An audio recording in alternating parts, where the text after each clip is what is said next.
Hindi ka nakakuha, kaya lang napasok ako sa puso. Ibatan ako. Totoo nga ba na may nagpaparamdam sa Cape Bongeador Lighthouse ng Burgos, Ilocos Norte? Cape Bongeador Lighthouse. Turn right. Let's go.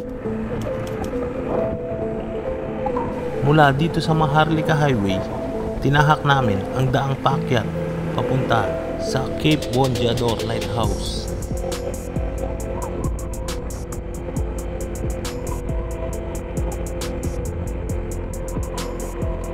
Halos 1 kilometer din itong biyahe na pataas.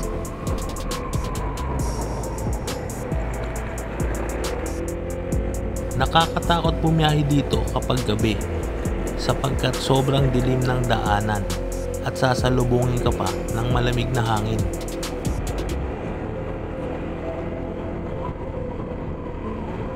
Walang mga street lights sa daanang ito kung kaya't napakadilim. Ilaw lamang ng motor ang gamit namin dito. Alas 7 na ng gabi nang tinahak namin ang daanang ito.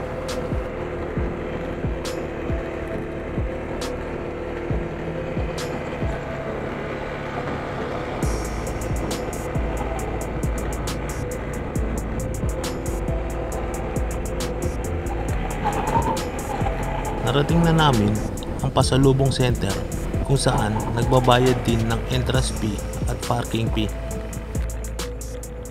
Dito sa parking area nito, iniiwanan ng mga sasakyan at magbabayad ng tricycle paakyat. Ha? Papasok ba tayo? Ha? Papasok ba tayo? Ay ka na. Yan tao eh. At dahil walang tao at walang matanungan, pinasok na namin ang checkpoint.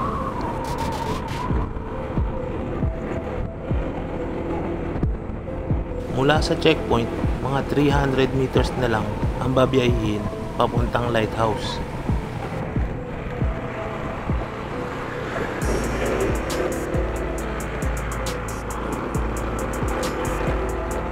Dito, tanaw na ang liwanag ng tower ng lighthouse.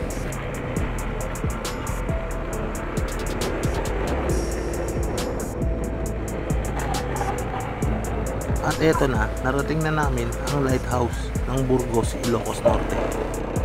The lighthouse.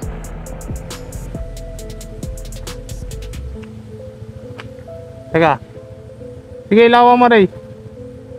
Ayan, ilawan ni Ray. Yung lighthouse. Sa taas, taas.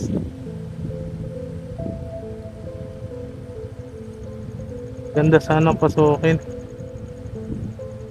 Gustuhin man namin pasukin, wala kami mapagtanungan. At baka kung ano pa ang makita namin sa loob kapag pinasok namin nang walang paalam. Ito kami.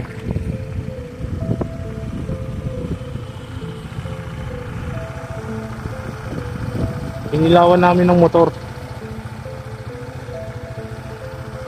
Labot na kami dito kasi ng dilim. Pero maganda, mukhang maganda talaga. At syempre, huwag kakalimutan ang magpicture.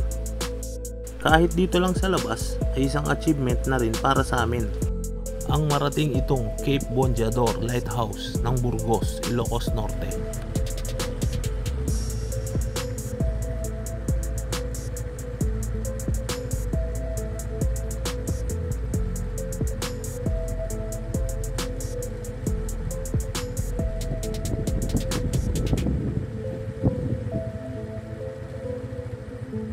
Inabot kami ng gabi pumunta sa lighthouse. Hindi na ako sigurado kung may tao. Ang ganda sanang pasukin, kaya lang walang tao.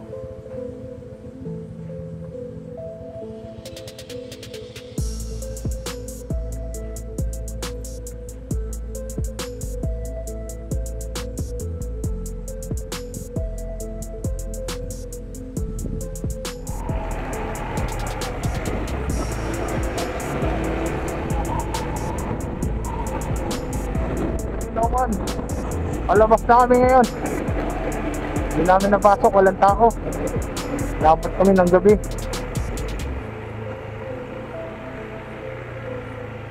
Ayun o, wala ng tao.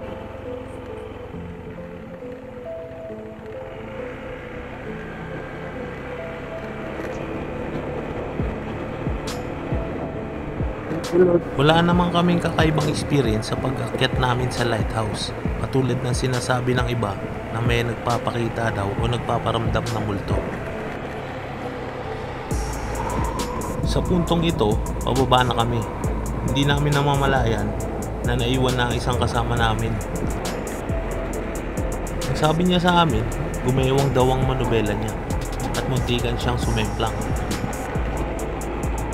Sabi namin, baka may nagparamdam sa kanya kasi siya yung nasa hulihan eh.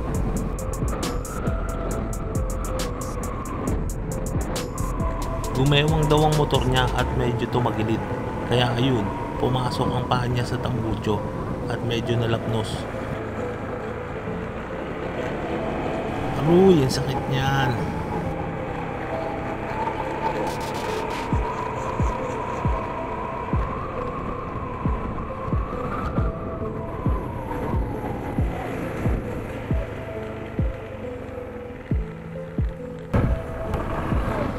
Nasa Ray?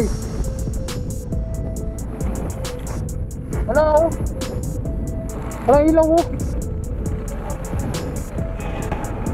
Ha? Ha? Tawag. Ayun na, ayun na. Ray, ba't nahinto ka, Ray? Alam ko, hindi ka nakakumpa. Ano, ano? Hindi ka nakakumpa. Kaya lang napasok sa puso. Diba pa ako.